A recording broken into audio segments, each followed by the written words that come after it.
session. And so that people that couldn't be here tonight can also view the session, which is very fun for everyone. It was done. And just waiting, I think, for Ali. But what I will do is a little mini intro. And when Jamie gets here, we can hop in with them. I just don't see. Okay, no worries. So everyone, we're going to get started. Welcome to office hours. Thank you for coming. This one was an amazing email to get from Vail Resorts. They have so many positions open. They have so many changes happening within the leadership and then trickling down to individual departments.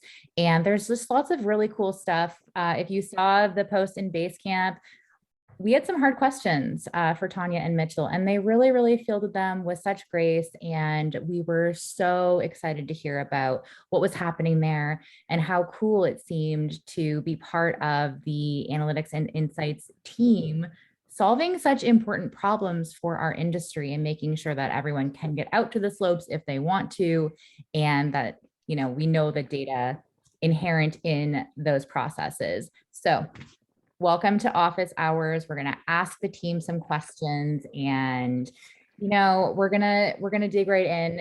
We're going to ask some questions, Ali and I first, and then you can ask questions as well. So if you do have a question, just put it right down in the chat, and then we will call on you and let you know that you can come up and ask that face to face, get a little FaceTime, maybe have your name remembered by the team, especially if you're applying for a role.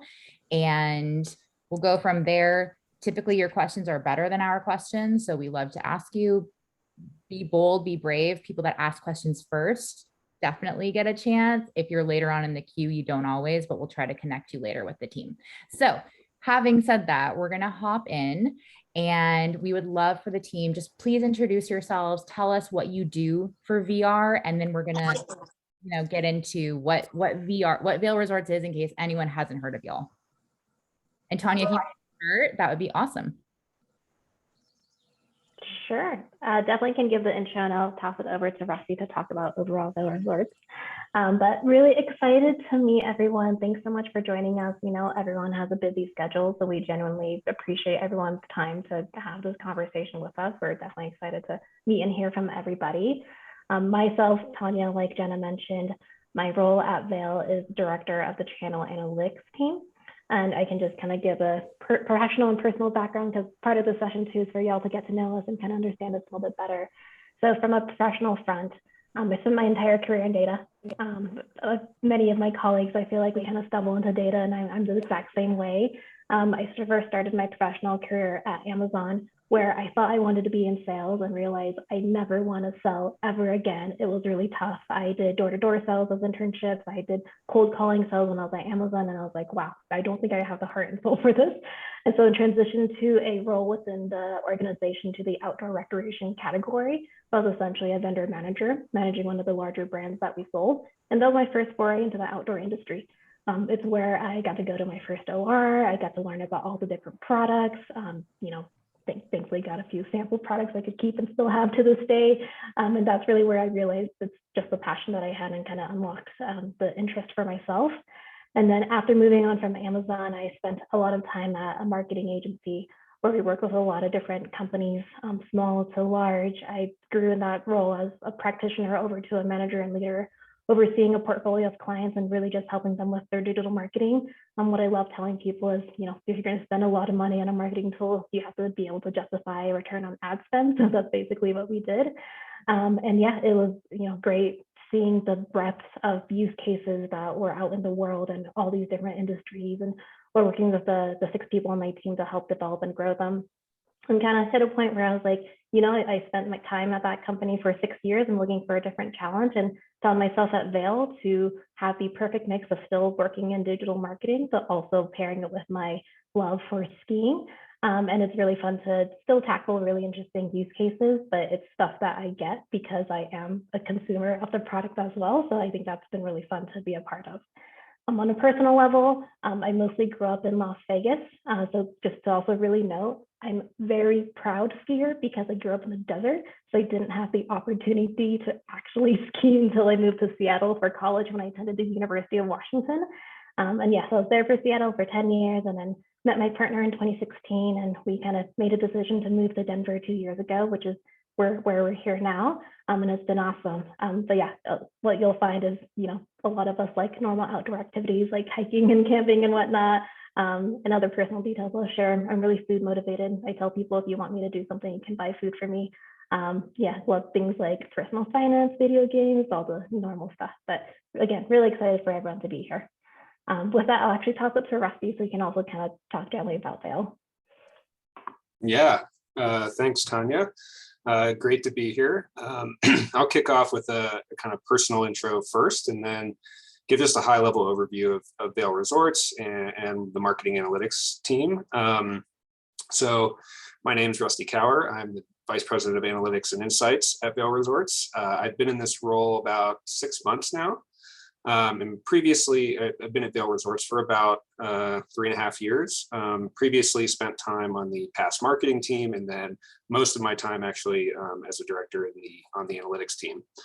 A little background on how I got to Vail, because and some of you may find this dull, others may find this pertinent to their lives. So I'm just gonna tell it. So out of undergrad, I got a history degree, and out of undergrad, I worked at a small firm in Boston that did energy market analysis. So I was planning to go to law school. I was like, all right, I need to do something for a couple of years, and so found my way to this small firm. And it's sort of like back in the days before analytics was a term. And so I would call it energy market analytics now, but back in that day, it was just energy market analysis. I really enjoyed my time there, and then still continued down that path and went to law school. In law school, I tried every different area of law I could find, didn't ultimately enjoy doing any of it. I really missed kind of the quantitative and qualitative problem solving that you do in analytics. And so, I kind of pivoted in my third year of law school, looked for jobs, more in the business space, and found my way to a management consulting firm called the Boston Consulting Group.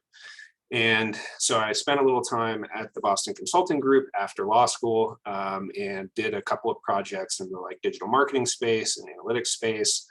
I really liked the work, but if you're familiar with consulting, I was on the road 4 days a week, and the firm's office, the office I was working at was in Denver, but I told my wife, it's like I moved to Colorado to live in Colorado, and I'm out of town most of the week. So I really started looking, for a job that was local and an industry that I was interested in, passionate about. One of the other things about consulting is you might do a project on tires or widgets. It's just the industry is pretty variable. So I really focused on the outdoor industry, and made my way to Vail. I had actually just picked up skiing in my late 20s. Wasn't a big thing where I was from in Western PA, although Vail did acquire a Seven Springs Resort, if anybody is familiar with Western Pennsylvania skiing.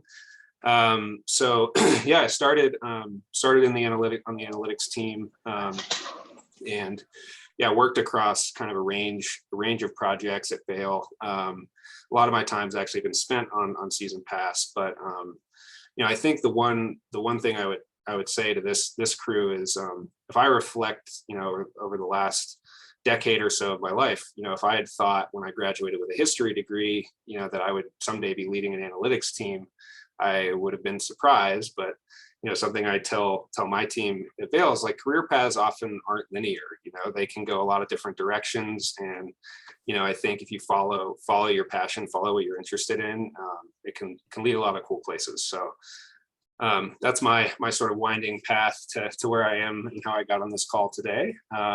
But I'll give kind of just a quick overview of Vail Resorts and the marketing analytics team at Vail Resorts. So if you're familiar with the ski industry, you've probably heard of us. We own and operate 41 resorts globally. So we are in the United States, Canada, Australia. I did not know there were ski resorts in Australia until I came to Vail. And then recently just made our first acquisition in Switzerland. So now in Europe. And obviously that, the operations to enable those resorts, spans a ton of different areas, but the analytics team sits within the marketing function. And, I think we really are kind of at the center of, Vail's journey to become a data-driven company and make, high quality data-driven decisions. So I think, our team spans a number of different areas. So we have analytics teams that support our kind of main products or lines of business. So think like season pass, ski and ride, school, visitation. We have a data science, data engineering team that Mitchell leads. We have channel analytics that Tanya leads. Test and learn team, operations analytics. So, spans a lot of different scope, but I think all of it kind of ties back to that goal to use data to make really good decisions, improve the guest experience, something we've been focused a lot on recently. And there are quite a few different skill sets, within the analytics team, which, we're happy to talk more about today. So I know that's pretty high level. Happy to chat more on any specific areas within there, but I will now flip it over to Mitchell to introduce himself. Thanks, Rusty. Excited to meet all of you, and thanks for having us. East Coast beginnings, and so I will start there. And just, if anybody else from the East Coast, you'll also understand that growing up skiing on the East Coast just makes you a better skier than everyone else. So we'll just get that out of the way in case that's a question that comes up. Knowing how to navigate mud, rocks, narrow trails, it's just character builder. But similar to Tanya, I think I just kind of lucked into the data world.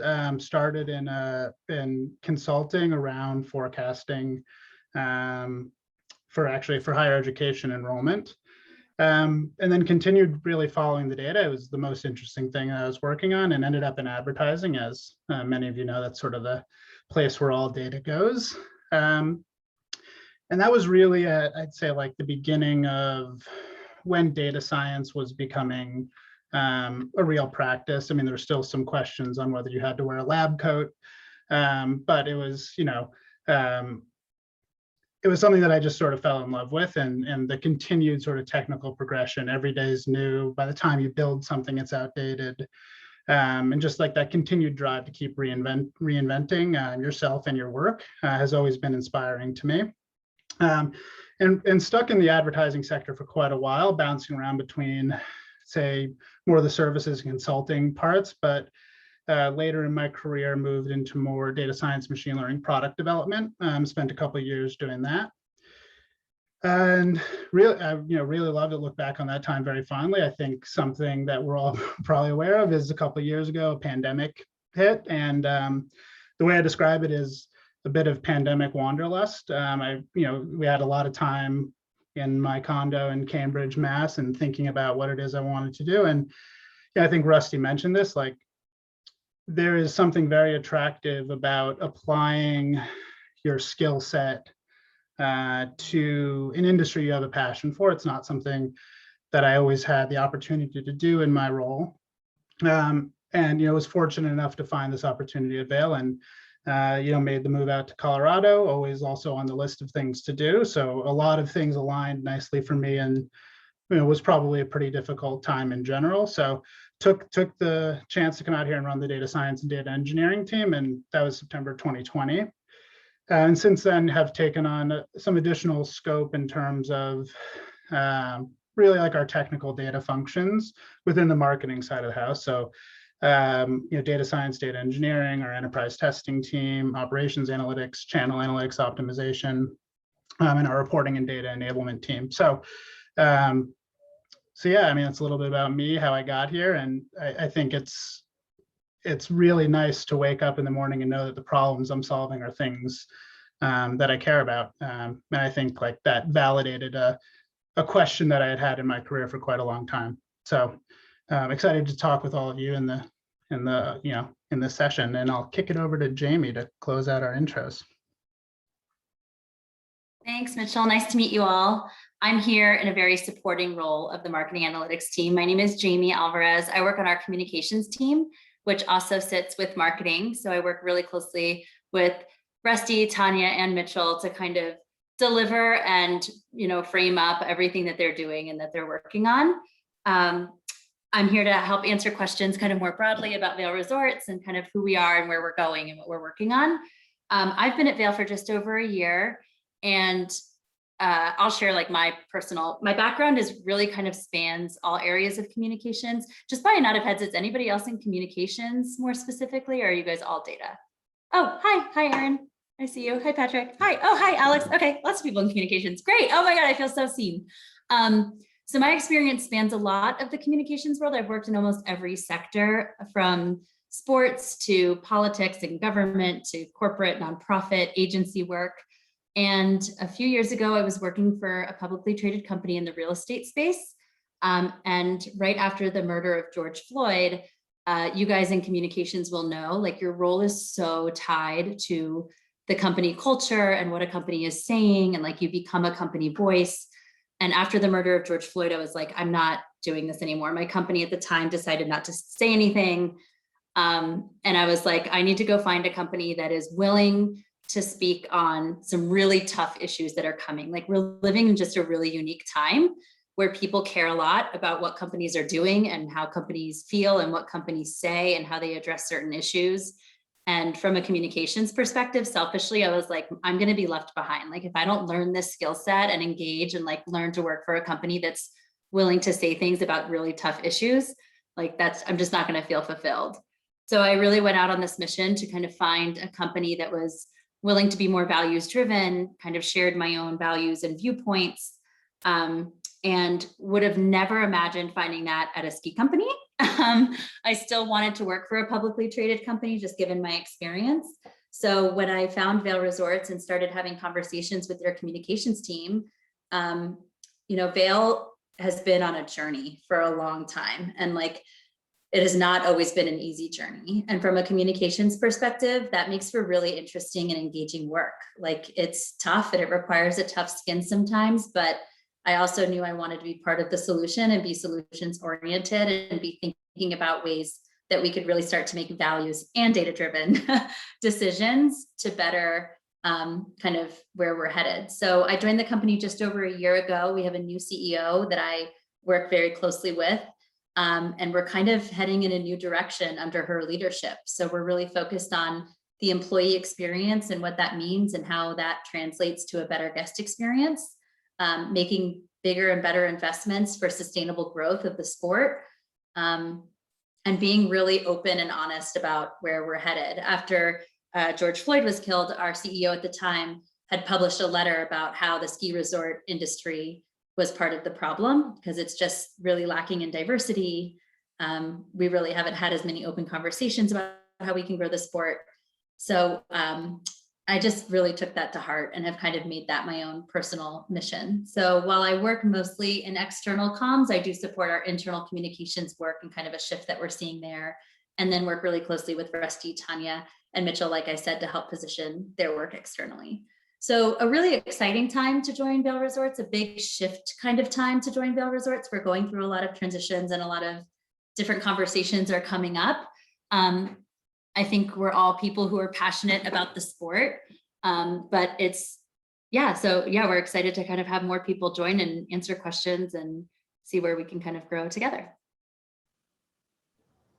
Awesome. So I think I'll pass it back to Jenna unless it's Rusty's Back turn. to Allie, actually. Oh, Allie, sorry, Allie. Hey, everyone. So No, Allie. okay. Yeah, somehow I was hiding up there in the people at the start. So, but I'm here. Welcome, everyone. Thank you for those amazing intros. So great to hear so much about your personal and professional backgrounds, all of you. And really great to hear the progress that you mentioned about Vail, that's happening right now. You mentioned things getting better for employees. One thing that we know at Basecamp is that remote work is coveted and can be a really nice work-life option for folks. And so I would love to hear, I don't know if Tanya or who wants to take this one, but just give us a lay of the land of like how remote and Vail come together. How does that work? You want it, Tanya? I mean, I'm happy to speak to it as well. So yeah, I think it's a great question, Ali, and I think something that I've seen a big shift, very recently in our approach. And so speaking, this is for corporate positions, right? So you can't run a lift remotely yet, at least. So in resort roles are a bit of a different beast. But our current policy, flexible remote work policy, functionally this is fully remote. And I've just had a young my first son, and he's quite little, and I've been basically working from home the whole time.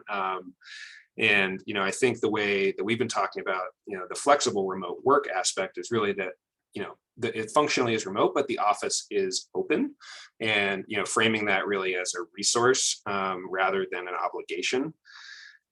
And to be honest with you, when this was announced, I was like really interested to see how it would play out, because friends at other companies that have taken this type of approach, sometimes, like, if the executives don't set the example and are like in 5 days a week, and kind of like that trickles down. I've been really happy with how that's gone. Like I said, I've gone in like twice, I think, since that happened over a month ago, and I've communicated to my team. It's like the office truly is a resource. It's not an obligation. Like if you need a whiteboard session, or you need, we had an MSC Pride event yesterday. Oh, sorry, MSC. That's Marketing, Sales, and Communication. That's the larger kind of marketing department, using acronyms.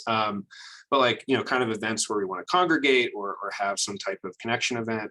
It's quite useful for that, but it's just not an obligation, and you're not evaluated based on how often you go into the office. And another thing that's we've started seeing in our kind of recruiting is flexible remote work in any of the 16 states where we operate. So it's not anywhere, but that does provide quite a bit of geographic flexibility, given especially in the United States, where we're in quite a number of states.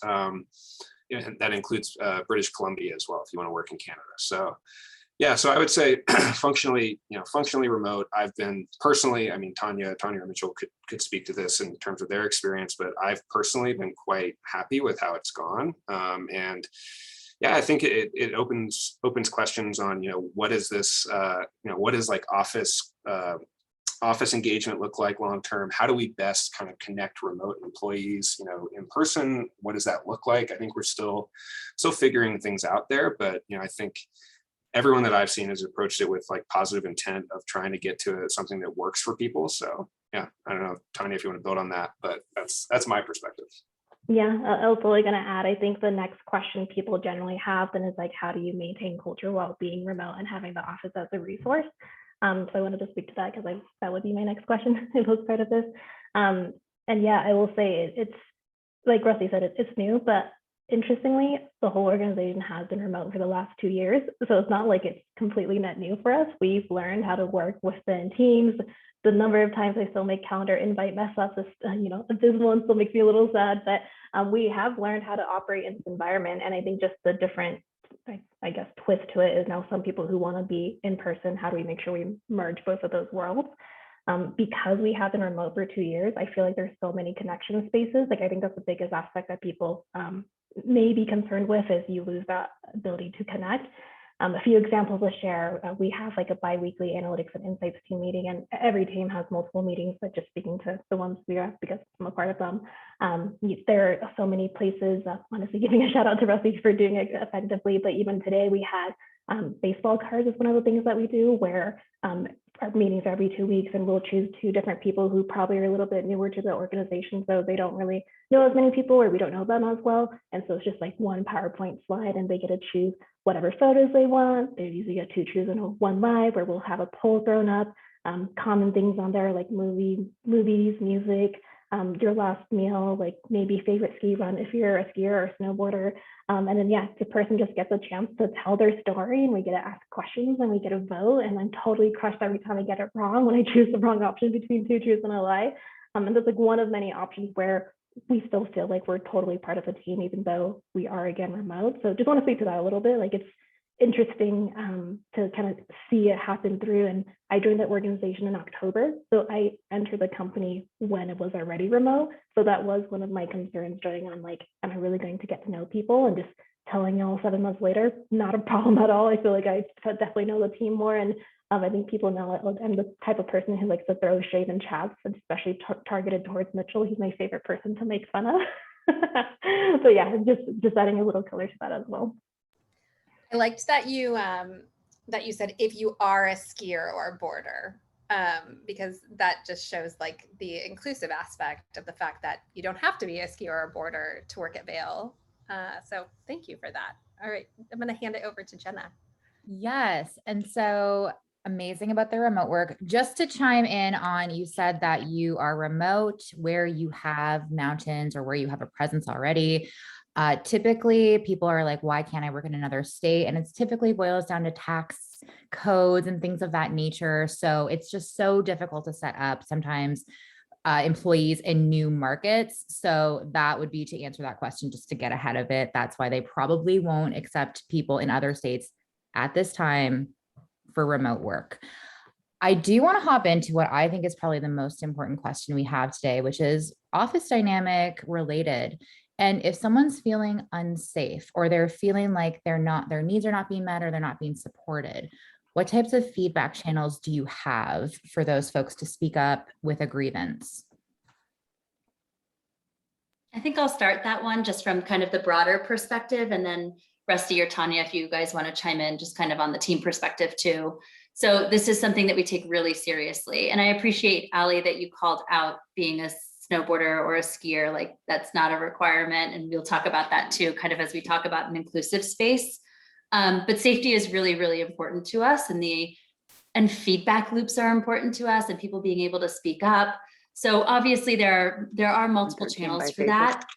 Like if somebody wants, we want people to go to their manager, like we want people to feel comfortable going to their VP. But as a publicly traded company, I think it's important that we also talk about having an ethics hotline, which I think is really critical. So there are some things that you don't want to talk to your own team about, or there are things that you don't want to talk about to your manager.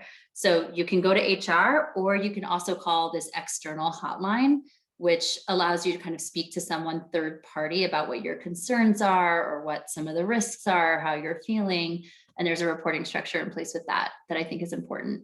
I think sometimes we think that like we covered the bases by including like a manager to a VP to an HR person, and that's important. But I just think that there's added accountability when there's risk and like there's good and bad at working for a publicly traded company. And I think this is one of the good ones that you can kind of go external to.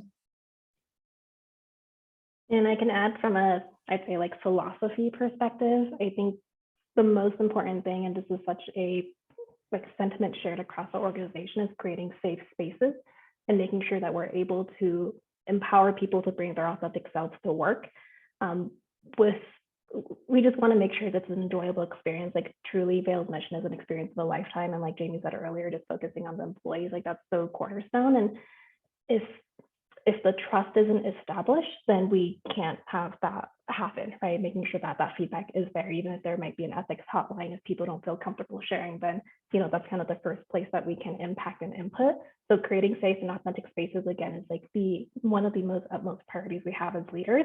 And I know that philosophy is shared across the board. I've talked with my colleagues a bunch about it and how we do that. And we share like tactics of how we make sure that we're doing that for our team.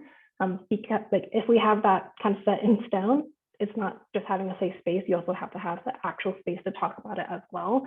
So one of the areas that we've, implemented, I don't want to sound too formal, but like that we have monthly feedback sessions where it is an expectation where managers set meetings into their direct reports calendar, and the structure that we've provided guidelines around, so it's not like mandated. It's just like, hey, if you need a way to think through how to deliver and receive feedback, this is a good way to do it. So we'll have folks where the direct report shares feedback upwards to their manager. The manager then responds to that feedback and tells them how, kind of their perspective on it. And then the manager shares feedback on their own performance as well. And then the direct report can also share perception and receiving that feedback as well. And by having the dedicated space for that, because oftentimes one-on-ones can devolve into working sessions, right? So again, making sure this is truly intended only about personal development and anything that you want to talk about, and then providing the guidelines to follow make it really effective. I've found it super helpful for my team and the people I manage, and I definitely am not afraid of being honest to Mitchell when we have those sessions as well, because if it wasn't clear, he's my manager. So yeah, just want to share, like, just from like a philosophy and like how it layers down, like those are some of the areas that we've had to try to address that and make sure people feel safe to share whatever they need to share. And then, yeah, I would add, we also have more like point in time and scheduled anonymous feedback, whether via survey. And those are aggregated at the company level. We actually evaluate them pretty closely in our leadership meetings around where we sit with benchmarks, both external and within the organization. So that happens quarterly. So there's a bunch of different avenues for sharing and providing that feedback. And we also as leaders fill out that survey as well. So we're sharing our own feedback in those sessions also. Awesome, thank you. I wanted to mention, if anyone has questions, please throw them in the chat. That's what that's for. And we're very excited to have you all come up and ask your questions. So if each of you wants to take a moment and tell us a little bit about, how much PTO have you taken this year? Like, what does your personal experience, look like working there in terms of perks and benefits and how you use them personally? Go for it, Tanya, go for it. I know, it's like, who's gonna say it first? Yeah, we can all share. So just to make sure everyone's clear, we do have an unlimited flex time off policy. And it is one of my favorite perks.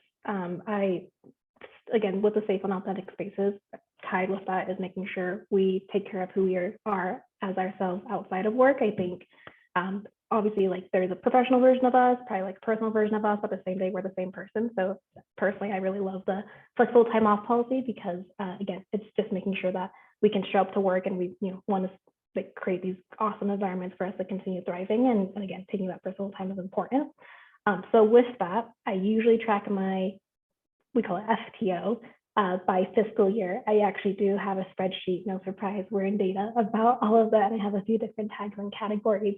And since I mentioned I started in October, I've taken 4 weeks to date, and just through vacations. And I'm actually going out of office tomorrow, and I have a few trips. I'm actually going to LA for a bachelorette party, and then I'm going to go for New York for a full week next week. So quite a bit of travel throughout the summer. And this doesn't include personal time or events where we have taken time off to do team mountain days or volunteering events together. So just saying, like, I really push everyone to take their time off. I even tell my team, like, if I've noticed that they haven't taken time off, I kind of yell at them. I'm like, hey, you probably should. And I also welcome everyone to try to beat me in my own time off as well. So we'll see if that happens.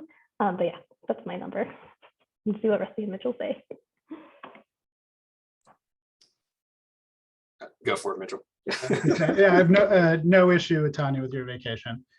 We can have, now it's on the record, it's recorded. Yeah, I mean, I think so far this, starting from the calendar year, so our fiscal years and calendar years are different, but this calendar year, yeah, already, 2 full weeks, both of those spent skiing. I'm going to Wyoming this summer, back east in October, and then actually just booked some time in Hawaii for early winter. So already got a plenty planned, and I would agree. I think to me, it's important to take the vacation. And so it's like, would be really hard not to reflect that on others on the team. And within that, it's also very important, like, vacation is vacation. The expectation is, like, I do not, unless it's like obviously an emergency or whatever, I do not want to hear from anybody. I want to take my time and recharge. And I think that is widely shared across the organization. And certainly people will get feedback for connecting during their vacation that was maybe not what they should be doing. So I think it is pretty serious. Vacation is very serious. Yeah. Yeah. So for myself, I typically aim for 4 weeks, generally I would say plus or minus, but it's typically 4 weeks plus. And, I think Tanya and Mitchell can keep me honest here. In our team meeting today, I did encourage the full team to take the time. I think we are, what I said is we're a seasonal business that hits us differently in analytics than it maybe would, the folks in resort, but, there are busier times of year than others. And the summer is like, we should be taking time off, because for me personally, I do my best work when I'm feeling refreshed and I'm, not feeling burnt out. I feel ready and engaged. And for me, that's taking time off. I've got a week off next week. So, sitting here on Thursday evening, I'm super excited about that. I also, I think it's an important thing. I'm happy I'm a recent parent, or just became a parent in March. And so I'm happy to talk about that as well, if that's helpful, and parental leave and how, kind of how that works. But yeah, absolutely think that, honestly, like, I believe that we are more productive and do better work if people are taking their time off. So there's like both the selfish, I want to take time off, and then there's like, I think my team is happier, more engaged, and does better work when they take time to recharge. So I want to jump in there too, because I know the questions about PTO, and that is important. We have flexible time off, like everybody's saying, but like, it really taught me about boundaries. I saw somebody ask a question about like how we preserve our mental health, and I cannot wait to get to that question because it's such a good one. But I noticed that, like, in my role where I'm kind of always on, or there's a lot of feedback or two-way communication coming in, like, I can tell, like, I have tells in myself when my fuse is getting shorter and I know I need to walk away. But that's also where the added bonus of flexible work and being remote and that flexibility comes in handy. Like, if I need to do that on a Tuesday, I can do that on a Tuesday. I don't need to take a full week. Like this past week, on Tuesday, I woke up and I was like, I just need to get out. And I drove to Vail and I worked from Vail for the day. Like, I live in Denver. So just kind of knowing what those things look like, I feel like it taught me a lot about boundaries. It taught me a lot about what my boundaries are, how to stick to my boundaries, how to ask for what I need. And we have a lot of other, like, if I'm being really honest with myself, I love our benefits around getting a free pass and ski lessons. Like, I just became a better skier like 3 years ago, and I love getting up there. So while we're a seasonal business and it gets busy in the season, it's nice that we're all passionate people who like have our hobbies in sports and are encouraged to go and participate in that to kind of reconnect us to what we do. And Alex, super relevant question right now. Do you want to just come on up and ask that while we're sort of on this topic? Yeah, definitely. Really interested in your answer on this. I actually have a background in ski industry communications as well. And obviously we all know that this was a tough winter for Vail public perception wise. And I'd love to know not only how maybe you guys handled that from your own mental health perspective, but also how that was handled internally and how you were able to manage maybe your connection to work and living within your values and the company's values. That's such a good question. I'm going to jump into it. Alex, you probably have more experience than I do in ski industry communications. Like, we should get coffee or lunch, but I would love that. Yeah, same. So our team is the team that manages like social media. Our team manages media relations. Like, it is brutal. It's brutal. And I think it's a result of a couple of things. I think it's the result of social media being what social media is. And like, we just can't help but forget that there are people on the other side of computers and that there are real people on the other side of these phones. And like, it is hard.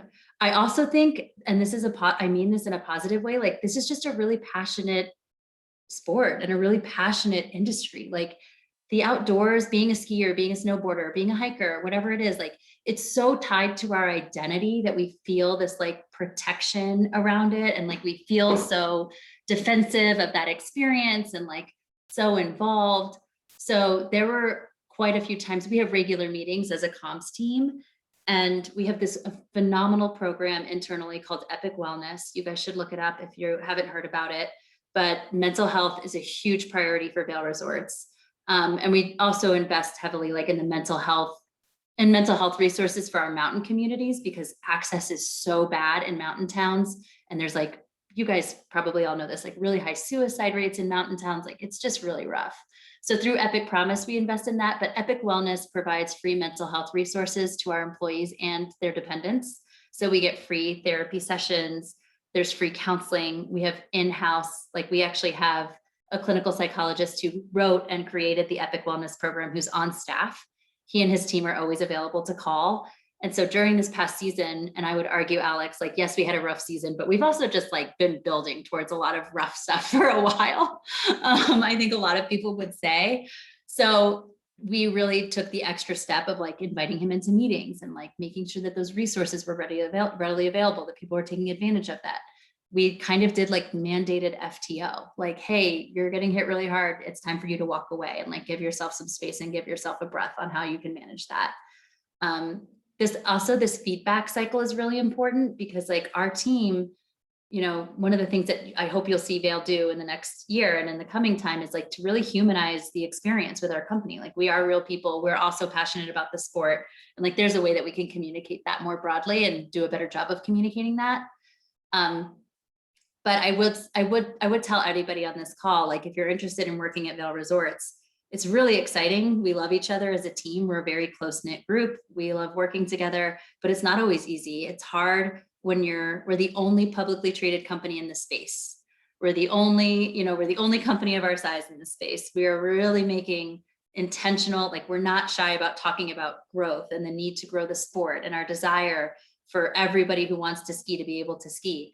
And like, those are really hard and nuanced conversations to have from a communication standpoint. So it's hard work and it's challenging work, but I would say it's like more fulfilling and it's more redeeming because you feel, you know, you're like pushing this boulder up this hill and like people aren't always going to be a fan, but I find that anytime people meet us and are willing to sit down and talk to us and they see other passionate people on the other side, like it all kind of works out. So that boundary conversation, Epic Wellness, like there's a lot of ways and a lot of things that we have to do to kind of continuously manage that mental health aspect of our roles. Thank you for that answer, Jamie. And I feel like you are like in the right place at the right time. Like you're saying your work is so fulfilling. That's so amazing to hear. So thanks for being an inspiration there. If I could build on that one a little bit, just really quick, like, because, sorry, go ahead. Oh no, I was going to actually ask you a question and maybe you can just add this to your answer.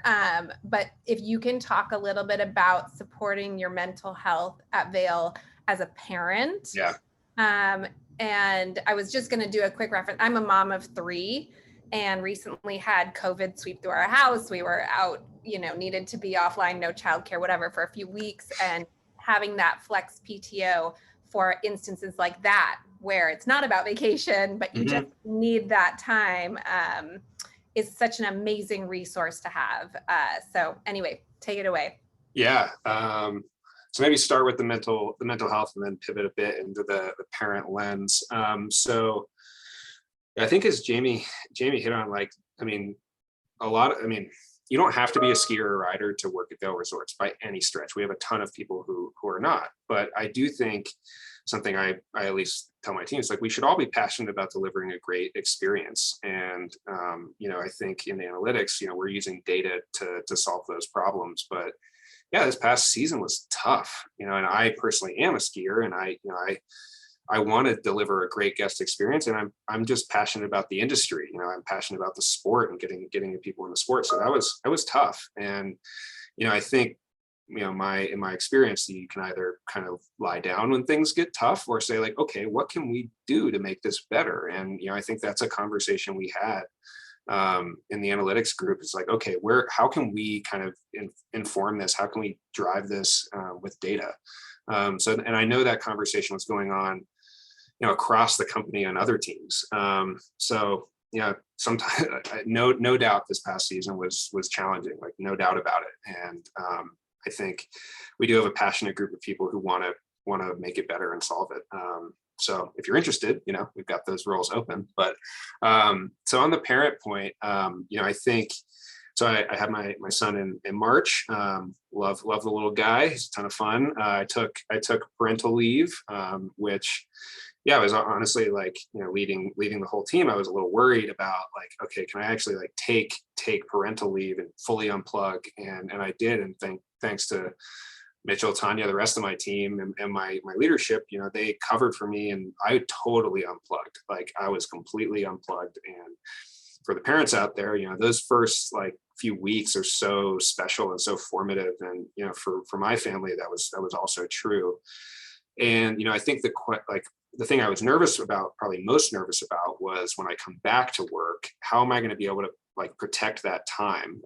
And, you know, I've been super clear with my boss, you know, Ryan Bennett, who's our chief marketing officer. My family is my number one priority. Like my son is my top priority, and I've got, you know, firm lines, you know, in the morning and the evening that I'm offline with the kiddo. And fortunately, he shares that philosophy. So it's not and I would say that's true across the board. Like I have not encountered anybody who's like, oh no, like you need to be online. It's, you know, 6 p.m. to get this thing done. I'm like, I've not encountered a situation where I've gotten pushback on those boundaries. And so I've been, you know, I was nervous about it. I'll be honest with you. I was nervous about being a parent, being a dad, and kind of managing my work, but it's gone really well. And, you know, I think I've been able to really manage my kind of like work and personal life well. So I think that's something that, like, a lot of that's cultural, right? So if you have a norm around that, it makes it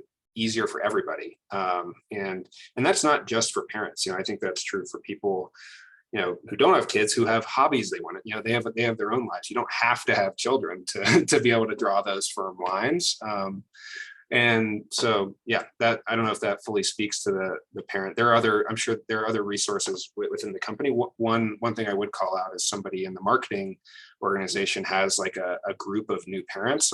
We use Microsoft Teams, not Zoom, but it's a really active community of like new parents and parent support group. And, you know, I've asked things about like childcare. I've asked, you know, kind of random questions to that crew. And I'm excited when my son's a little older, I've got a built-in kind of group of potential play dates. So, you know, it's fun to have that community, and something I value a lot. But I'm happy to answer any other specific questions about, you know, the parent dynamic if helpful.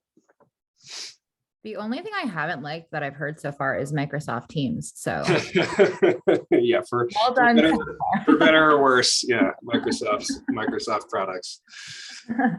And then verging into that, I mean, folks represent all identities. And so for people that are coming from historically marginalized backgrounds, whether you are BIPOC, LGBTQ+, disabled people, how are you supporting those groups meaningfully?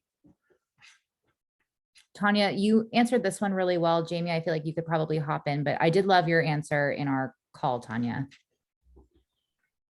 Yeah, I can definitely kick off. I just say, like, it's a lot of the same, right? Like creating the safe and authentic spaces is true for so many different reasons. And it's so important to us that, again, we want to make sure people thrive.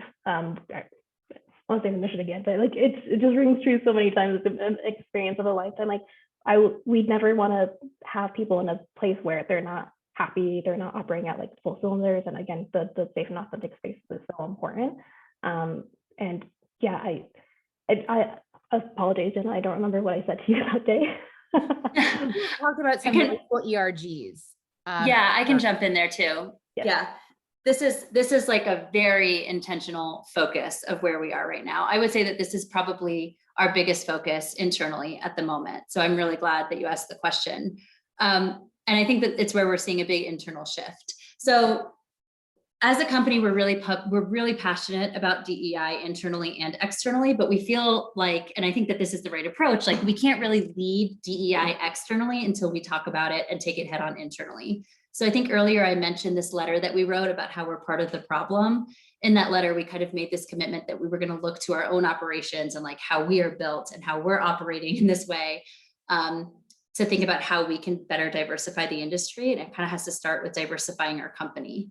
So that means a lot of different things. We are looking at different things like our hiring practices, where and how we recruit for certain positions or all positions. So it's also kind of leaking into our hiring processes. Actually, a good example of this is how we don't ask if you are a skier or a snowboarder in our interview process. And back to Alex's point about our mental health and kind of this past season, like you guys will see Vail Resorts get dogged for that. Like a lot of times people use this as a criticism against Vail Resorts. Like they'll be like, corporate doesn't understand the experience. They don't even ski or snowboard. And as someone speaking personally, I'm first generation American. I was born and raised in Florida. My parents were born and raised in Cuba. Skiing is like the furthest thing that I could have imagined doing in my lifetime. Like when I moved to Denver, my mom was crying and told me that there were no Cubans further west of Louisiana. So like, this is like generational shit that we're talking about. Pardon my language. So I think for us, yes, we did establish ERGs, which are employee resource groups and affinity groups. We have a women's group. We also have an LGBTQ plus affinity group that's called the Rainbow Room. Just to use them as an example, because it's prime time right now, they're guiding all of our Pride celebrations. So like they hosted a series of events internally for Pride. They're doing a leadership talk where like they set up some speakers that Kirsten, our CEO, is going to interview for the company and kind of talk about the importance of integration and of inclusion. They're also making business recommendations. So like our women's group and the Rainbow Room, and we're starting an ERG for people of color, are looking through like our benefits or looking through our programs or looking through our pass offerings and like thinking about what are the things that we need to be thinking about through the lens of this community. So giving a voice to kind of where we've had a lack of representation previously. This is just a word of advice for those of you who are thinking about applying. When I applied, I even went out of my way. I don't know why I did this. It's like on instinct, but I apologize. Like in my interview, I was like, hey, I'm really sorry. Like I only started getting really good at skiing like 3 years ago, but I do love the sport. It's like we feel this need to like quantify how into skiing we are. And I was so pleased that my interviewer at the time was like, whoa, like I didn't ask you if you were a skier. Like, are you applying to be a ski patrol? Like that's when I would ask you about your skill, like your ability level. But it's just so, I think, ingrained into like the outdoor culture to want to like that. I think that says a lot about how exclusive we've become as an industry without realizing it, that like we feel like we have to prove or like talk about how into something we are, when in reality, like that's really where we're going in the opposite direction of. And it's starting to seep external too. So while it's an internal journey for us, we do have Epic for Everyone that we talk about. We have youth access programs that we fund that we're passionate about. So it's becoming a bigger and bigger discussion within VR that we're looking to kind of start to take externally. Super cool. A lot of companies do really want to see that outdoor industry experience, and it mitigates new folks coming into the sphere that have so many amazing skills. So very glad to hear this. We have so many questions and we are very quickly running out of time. So I want to really hit these up. Patrick, if you are still here, I believe I see you. Yes. Can you ask one of your amazing questions? And these are actually getting more technical than I understand, which I think is great. But y'all can ask them, not me. Okay, great. Well, thanks for your time. And first I do want to say I love the direction that Vail Resorts is heading, as somebody who's lived in Colorado for 20 years and just has seen the industry grow, and the love that it's becoming more values driven, data driven, investing in the employee experience. So I'm liking the strides you guys are taking. And but I guess my question is related to somebody that is trying to maybe break into this industry and this data analytics field. How much does Vail offer in terms of professional development around getting to understand some of these different applications, programming language, statistical packages that you guys have that somebody like me may not have experience with, but coming in, do a lot of the employees learn these sort of programs right out of the gate, or is it expected you have to have that experience before joining your team? And thank you. Yeah, I'm not sure. Yeah, happy to take a crack at that. Certainly there's a range, especially in the analytics group, in terms of technical skill sets that, getting into programming. What I'd say is, my perspective, and I've learned this throughout my career, it's like, do you want to learn? Are you a problem solver, and are you collaborative? That goes a long way. Now, what I would say is we do have a lot of examples, from our, core analytics and strategy groups, maybe not necessarily the same level of requirements from a programming perspective that data science would have, but people are interested in progressing into that data science field or data engineering. And so we've provided, stretch projects and other areas where people can pick up those skills relevant to the job, right? It's not an external training. And those people are now on, we have someone on the data engineering team who went that path, and we have someone on the data science team who went that path, all from within, the marketing team. So I'd say we probably don't have like a necessarily structure, like here's your Python course for Vail. We will make that, that opportunity available if you're going to match, with your enthusiasm and desire to pick that up. And I think like it's a really nice, gradient that I think the team has, where people can come in with that problem solving skill set and, really chart their own course. We have a lot of, even not even talking about technical roles, there's a lot of internal mobility in terms of where people are moving in the organization to solve problems that they're interested in. It's actually something I've never really encountered at this scale at a company before, where people are, this is a problem that's important to me, I want to go tackle it. And maybe that means we export them out of marketing into a different area, or we import people from other areas into marketing analytics all the time. So hopefully that answers your question. I wouldn't say there's something structured, but we definitely love that vibe, right? If people are just like, hey, this is something I want to get into, I'm not necessarily sure how to take the first step. Like, we've got tons of data and lots of opportunity to solve challenging problems. Awesome. Yeah, thanks so much. Appreciate it. I might just build on that. Like this ties back to, I think, the point I was making at the beginning, which is career paths don't have to be linear. So like we have folks who, have come in on one team and moved, said, hey, I'm interested in like learning more about data science or data engineering. And then they, to Mitchell's point, they push, they get a stretch project, they kind of learn that skill set. And then at some point, then they move over to the data science team. So I think in like programming is one area where that's possible, but I would also say that's true for marketing. So we have some folks who have an analytics skill set, but also are really interested in the actual marketing, and they've moved over to the marketing side. I did that for a year, decided I belonged better in analytics, so I came back. But I think there's a lot of there really is a lot of kind of mobility within VRI. So maybe That's like good to one know. more Thanks so thing much. to add that. Okay, Yeah, of course. Yeah. You Keep opened going, the can keep of going. worms here. Just a nod to your professional development piece. We absolutely dedicate time to allow people to learn new skills. The most recent example is the Tableau conference just happened. And for anything data, storytelling is the most important part of it. If you have data, it doesn't mean anything if you can't actually tie it together and tell us the so what.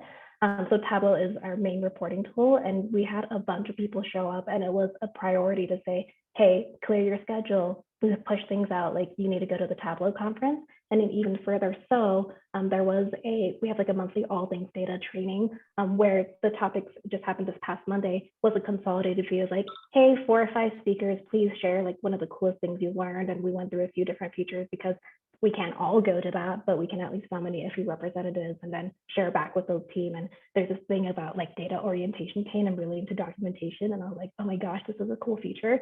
And then Tableau asked us to vote on which ones were the coolest one. And only 2 other people like the documentation and not just me. And I was a little disappointed. But just showing, we do create spaces around professional development. So that's like one example where we do try to carve that out, because as you know, like the better we become on those things, the better we can support our stakeholders in the business. And it's great opportunities for mentorship. Like even in my role kind of leading a team a few years ago, I had folks on my team who were way better at Tableau or SQL than I was. And I learned so much just by kind of working with them. So that's one of the things I love about our team, is like so many different skill sets and, so many opportunities for kind of like cross-pollination of skills. And so, hope that helps. Awesome. Thanks, everyone. Yeah, that's super insightful. I wanted to invite Lawrence up to ask one of his questions because he had a few in the chat. And since he's being persistent, which we love, I would love to have him pick one and come on up and ask it. Yeah, I've got a lot. Thanks everybody for putting this on. I've got a lot of questions, and I really want to go deep down into the data questions and get technical and probably pick Mitchell's brain a little bit. But one that I think hits home a lot for me, just in terms of my mission statement, is sustainability. I'd actually entertained an opportunity recently with B-Lab Corporation. And so I see you guys have an eco promise. And so I'm curious what that looks like from the inside of VR. So how are you guys involved in that? Do you know what it is? Are you guys talking about it on a regular basis? There's a lot of greenwashing, I think, that is publicity and it's marketing. And so I'm curious to hear what you guys think about VR's commitment to sustainability and how you guys are engaged in that as a company, as associates in the company. I think I might just jump in and just say what Epic Promise is and what Commitment to Zero is and stuff. And then Rusty, Tanya, Mitchell, if you guys want to jump in on what that looks like for you guys. So yes, Lawrence, totally. And we agree that there is a lot of greenwashing and political action and things like that that kind of get dubbed in that way. So Epic Promise is our commitment to our communities, to our employees, and to our environment. And then under the Epic Promise umbrella, this is all like way more complicated than it needs to be. Under the environment piece, we have Commitment to Zero, which is our commitment to have a zero net operating footprint by 2030. And we do that through our own operations. So it's a pretty ambitious goal, especially because every time we acquire a resort, that resort goes towards our goal to have a zero net operating impact. So we've grown pretty tremendously in the last 3 years. And like before, we were thinking about how do we make these 5 resorts have a zero net operating footprint? And now we're like, how do we have a zero net operating footprint for 40 resorts, soon to be 41 resorts in 4 countries? So it's really thinking through what that looks like. We do have a dedicated team in-house, Lawrence. So we have a dedicated Epic Promise team that's focused on like community giving, grants, youth access, like those programs that we're doing as a company. And we have a dedicated sustainability team. You should look up Kate Wilson, just like Google her or find her on LinkedIn. She'd be a great person to chat with. But Kate Wilson is our director of sustainability. She oversees the she oversees the Commitment to Zero program. And she has dedicated staff within certain resorts. So like there's a Commitment to Zero person at Whistler. There's a Commitment to Zero person up in the Rocky Mountains. I think he's out of Vail, but kind of works among Vail, Keystone, Beaver Creek. We're trying to do that through, I'm going to mess this up. Hopefully somebody can help me in the chat. It's like zero waste to landfill, zero net emissions. And I'm looking at you guys, Rusty, Tanya, the last one. Those first 2 are the ones that always come to mind. Yeah, so we are aware of it. In fact, actually, Commitment to Zero is the thing that comes up most frequently as what our teammates know about. I feel like they hear about it all the time. One of the things that we're trying to do within the next 2 years is come up with like, what is our call to action? Like a lot of people understand protect our winters because they feel like there's a call to action for there somewhere in there. But because our sustainability efforts are focused on our own operations, our call to action to like our employees and our guests is like trash sorting. It's like really not sexy, fun stuff. Like our trash sorting inside of our office is like next level trash sorting.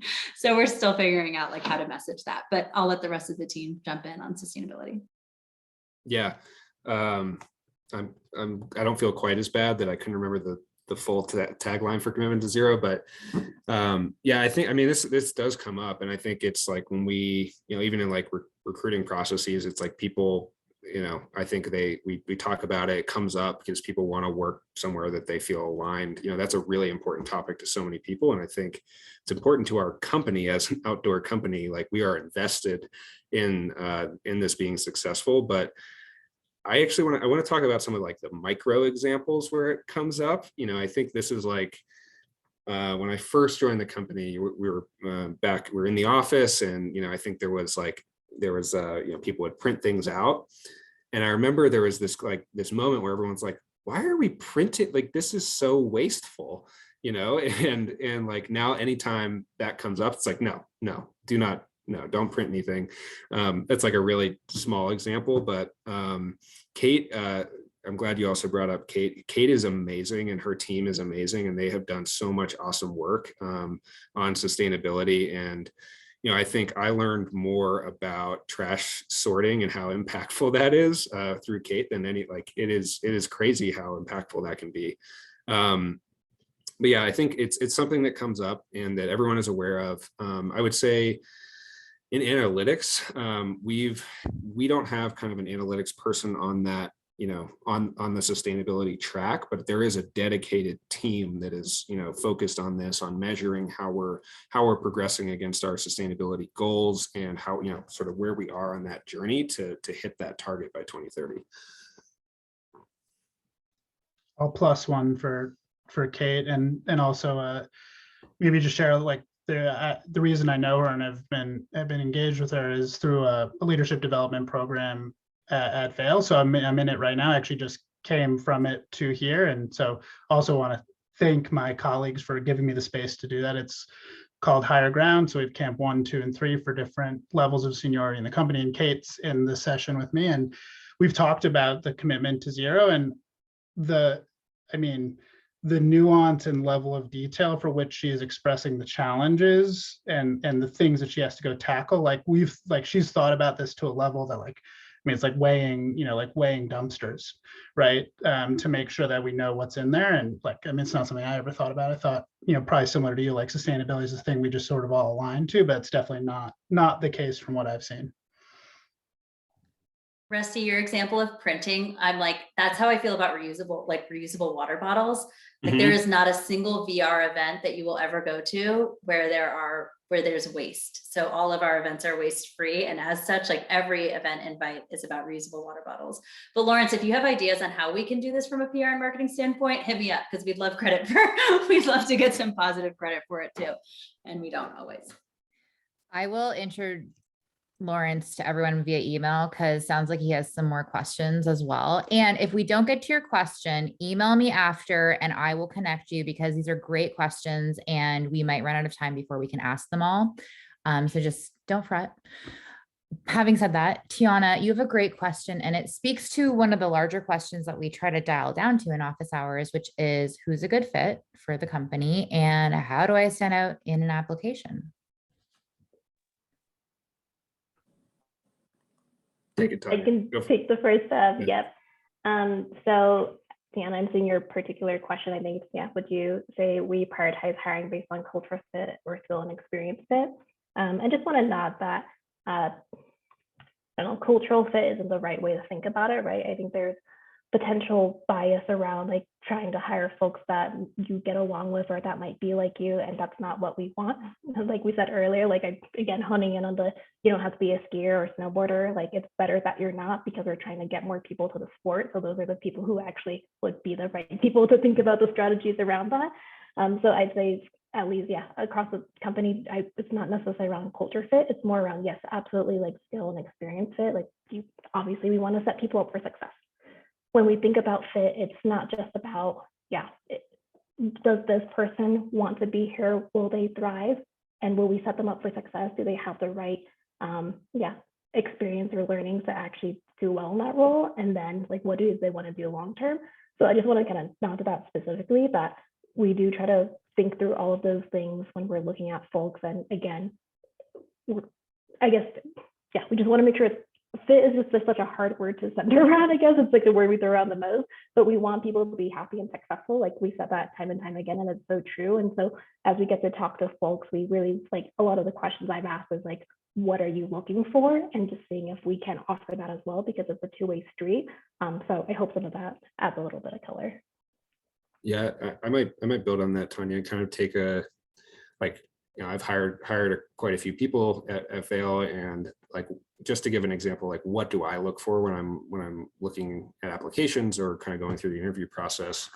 So one macro topic before I dive into that, but we've taken a really hard look at a lot of our job descriptions, I think, because of things that Tanya outlined, where it's years of experience or specific qualifications and how those impact the types of applicants you get and the diversity of your applicant pool. And again, honestly, I'm probably not qualified for a few years ago, I probably wouldn't have been qualified for a lot of our roles because I have a history and a law degree. You look at my background and be like, what? No, this is analytics.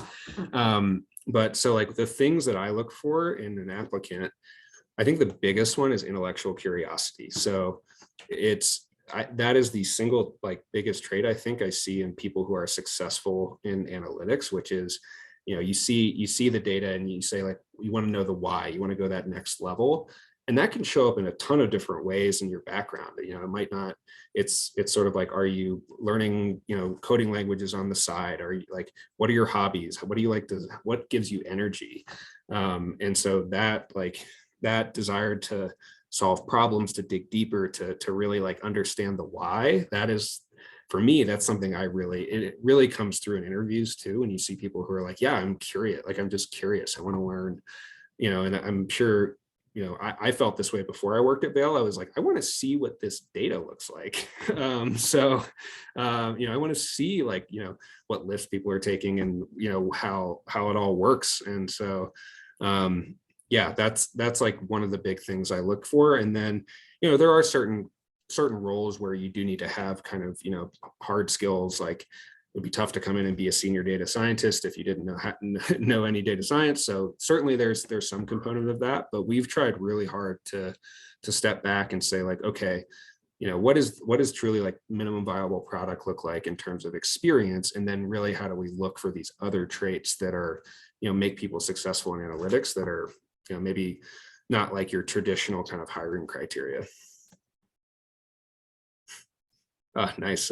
Yeah, intellectually curious people, you're welcome. So Love a shameless plug, Jackie. Yeah. Good work. Tiana, did that answer your question? Yeah, it did. Thank you, Jenna, for bringing it up. I think it covered off really well on what I wanted to know.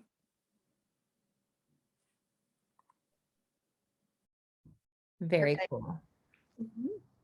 I'd like to ask Jackie to come up and ask their question. Thanks, Allie, and thanks everyone for being here today. I'm so excited to hear from you all.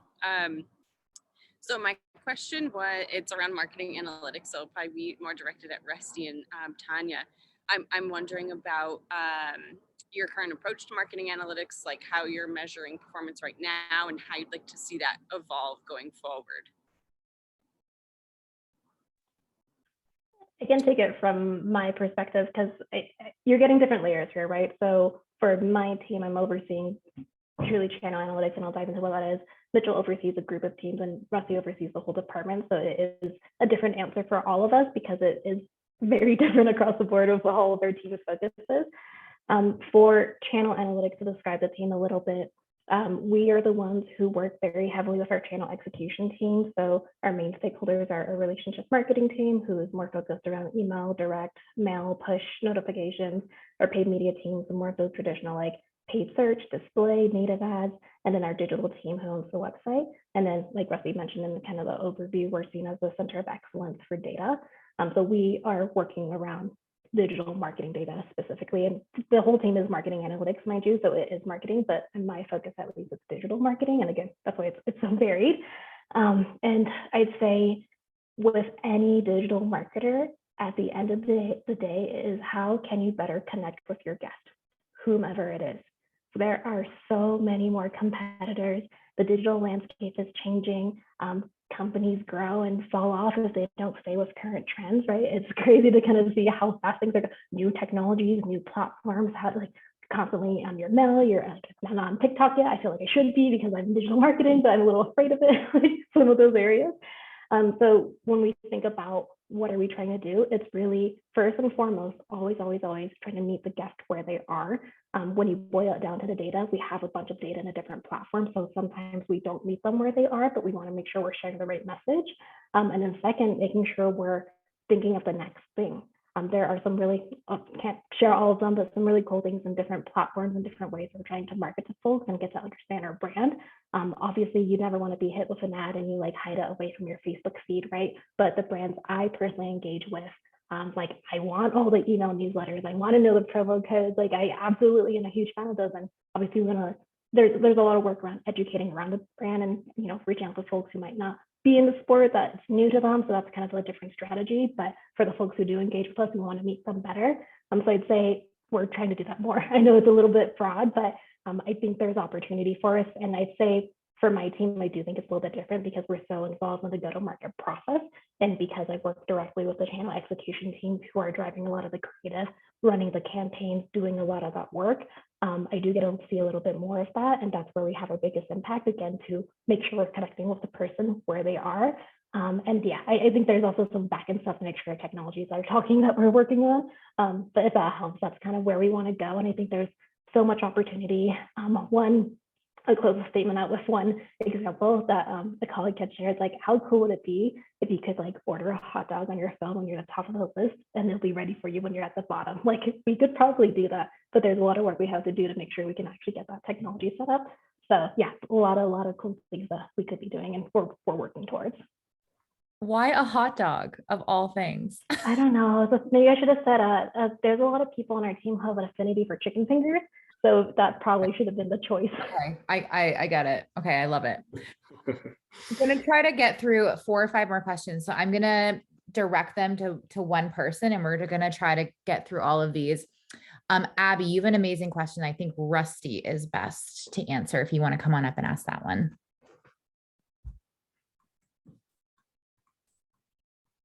Yeah, I currently live in Montana, which is not on that list I saw.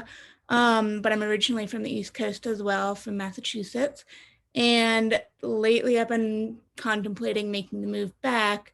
So I was just curious if you had an applicant who might be willing to relocate, what that timeline would look like. Yeah, it's a good question. So I believe, Jamie may be keeping honest here, or Marjorie, but I believe actually, Mitchell, you've been hiring people, but I think it's a 90-day policy. We could maybe circle back on this. I don't want to quote the wrong like time frame, but I would say like generally, if you're willing to relocate to one of those states, then probably find a way to make it work. But like there is some time window that the centrally has been kind of communicated as like how long you have to kind of relocate. I just don't want to misquote, so we can maybe circle back with you on that one. We can put that on our site too, the answer, and we might have to go to your HR team or something. But happy to put that right on our site. Thank you. I also love Jimmy's question. Jimmy, if you want to come ask that one. I'm not sure which of you should be answering this question, but it's fantastic. Sure, Yeah, thanks. actually, sorry, I was just going to hop in here because I was texting Jen in the background, like, ask Jimmy. But I think that was interesting how you said you could get a hot dog at the bottom of the slope, Tanya. So I think Jimmy's question is like an interesting progression on that. Okay, go ahead, Jimmy. Sure, thanks. My name is Jimmy. I'm a data scientist in higher education, doing more data engineering work now. But this question is open-ended, and it kind of gets at like collaboration between departments and leadership as well. But can you tell us about a project or initiative at Vail that's using data to advance access in the ski and snowboarding space? And how did that initiative come to be? Did it originate from leadership, or did it come from within the analytics team? That's a good question. Got a couple of examples that I could think of. So one of them might be this. It's a bit of an older program, but I don't know if you've heard of Epic School Kids. So it's a program that we have in Colorado, I believe, with Whistler Blackcomb and Utah. And so what this does is it provides free access, I think 4 or 5 days of access for kids in fifth and sixth grade, and even I think a free ski lesson. And so this is actually really interesting. It was informed by data in terms of, like sort of like if you think about kind of like a pipeline of people who, need to refill the sport. So, skiing industry broadly is, not a high growth industry. And so like growing the sport is really, really important. And so if you think about like, how do you expand access? We kind of looked at like, where are we underpenetrated from in terms of, youth growth in the sport. And, it ties in really well with like, how do we make a positive impact in kind of the local communities in which we operate. So that's active in Colorado. It's active in Utah and WB. And I wasn't here when that actually was created, but I've seen the kind of the work that went into it. And it was very much informed by kind of like data around, who our guests were and like how we kind of generate growth in younger audiences who might not have access otherwise. So I think that's one example. There are probably some really cool advertising examples as well in terms of like, how are we serving up, like our ads and who are we serving those to? Mitchell could probably speak to that better than I could, but I know we're doing things in that space as well, in terms of, where we market, who we market to. I would say the first thing that came to mind isn't directly in us expanding access, but it's having our guests take better advantage of access that they have. And this is actually like directly related to some questions about how this past season felt inside the walls of Vail. And I think what I found really energizing is that we took some of the commentary and we took what people were feeling in the industry about record pass sales, lowering the price, and what's that going to do for the on-mountain experience.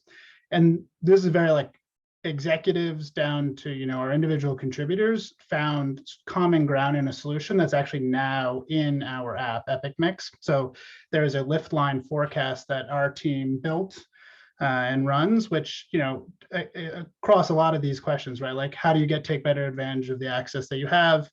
How do we sort of rise to the challenge of like helping our guests have a better experience on the mountain? And then to your question, like, how do we bring ideas that are truly data driven from the core and foundation of our teams up to very, very visible sort of executive sponsored project that you guys can all see if you open the app. Please plug for the app, Mitchell. Yes. Two quick things I'll share, and just want to say I didn't realize I'd walk away from this conversation being kind of a hot dog person, so I'll just own it because I do like hot dogs.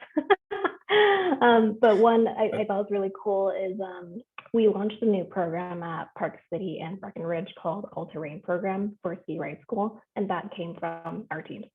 There was a lot of research done to identify that there is attrition around folks who are aged around 7 to 14-year-olds, and we wanted to cater our program specifically to that age group. There's also a lot of myths, which I also learned about these debunked myths after I joined Vail, that ski school isn't just for beginners, it's also for adults, it's also for anyone, and you can always get better. So there was a program that was created because of a lot of the findings this team did. So that's one example. In my world, prospecting is a huge strategy for advertising, and that's absolutely when we try to expand access to the sport. So we do work with our paid media teams to think about what their prospecting lists are, the conditions, seeing the performance of the different platforms or publishers we're working with in those prospecting pools, and again trying to see like how can we expand the reach of the people who might not be into the sport but of course want them to start getting into it. Super cool. Thank you, Jimmy, for that question and for those responses. That is excellent. We have only a little bit of time left. So what we would love to do is all four of you, if you can give us your best tip to stand out in the application. If someone is like, this is the workplace for me, and they want to put their best foot forward, what do you recommend they do to stand out to you in their apps? I'll share one.